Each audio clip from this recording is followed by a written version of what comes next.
Response ಮಾಡ್ತಾ ಇಲ್ಲ ಅಂತ ಅಂತ ಅಂತ ಅಂತ ಹೇಳಿದ್ದಾರೆ. ಸೋಷಿಯಲ್ ಮೀಡಿಯಾದಲ್ಲಿ ಬರ್ಕೊಂಡಿದ್ದಾರೆ. ಅಲ್ಲ, ನನ್ನ ಪ್ರಕಾರ ಆ ಥರದ್ದು ಸುಳ್ಳು. ಪೊಲೀಸ್ ಎಲ್ಲರಿಗೋಸ್ಕರ ನಾವು ಇದ್ದೀವಿ. ನಾವು ಇಂಥ ವರ್ಗವರು, ಇಂಥ ಗ್ರೂಪು, ಇಂಥವ್ರಿಗೋಸ್ಕರ ಇಲ್ಲ. ಕ್ರೈಮ್ ರಿಜಿಸ್ಟರ್ ಆದಮೇಲೆ ನಾವು ಕ್ರಮ ತಗೊಳ್ತೀವಿ ಆ್ಯಸ್ ಪರ್ ಲಾ. ಈ ಕೇಸಲ್ಲಿ ಕೂಡ ತಕ್ಷಣ ನಮ್ಮವರು ಕೇಸ್ ರಿಜಿಸ್ಟರ್ ಮಾಡಿದ್ದಾರೆ. ಅದೂ CCB ಲೆವೆಲಲ್ಲಿ ಮಾಡಿದ್ದೀವಿ. ತನಿಖೆ ಕೂಡ ನಡೀತಾ ಇದೆ. ನಮ್ಮ DCP ಹಂತದಲ್ಲಿ ತನಿಖೆ ನಡೀತಾ ಇದೆ. ಕೆಲವು ಟೈಮಲ್ಲಿ ತಕ್ಷಣ ನಮಗೆ ಕ್ಲೂ ಸಿಗ್ತದೆ, ಕೆಲವು ಟೈಮ್ ಡಿಲೇ ಆಗುತ್ತೆ. ಅದು ಹೊರತುಪಡಿಸಿ ಬೇರೆ ಯಾವುದೂ ಉದ್ದೇಶ ಅಲ್ಲ.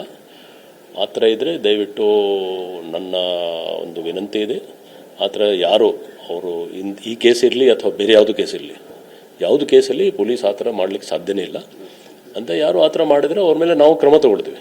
ನಮ್ಮ ಆಫೀಸರ್ ಮೇಲೆ ಕ್ರಮ ತಗೊಳ್ತೀವಿ.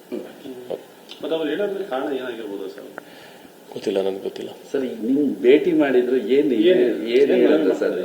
ನನಗೆ ಭೇಟಿ ಮಾಡಿ ಕೇಸ್ ಕೊಡಿ, ಯಾಕೆಂದರೆ ಕಳೆದ ಸಲ ಕೂಡ ಅವ್ರು ಭೇಟಿ ಮಾಡಲಿಕ್ಕೆ ಆಗಿಲ್ಲ. ಅವ್ರು ಬಂದಿದ್ದರು, ನಾನು ಇರಲಿಲ್ಲ. ಇವತ್ತು ಬಂದು ಅವರು ಕೇಸ್ ಬಗ್ಗೆ ಹೇಳಿದರು. ನನಗೆ ವಿಷಯ ಗೊತ್ತಿದೆ, ನಾನು ಕನ್ಸರ್ನ್ಡ್ ಆಯೋಗ ಕರೆದು ಕೇಳಿದ್ದೀನಿ. ತನಿಖೆ ಬಗ್ಗೆ ಹೇಳ್ತೀವಿ.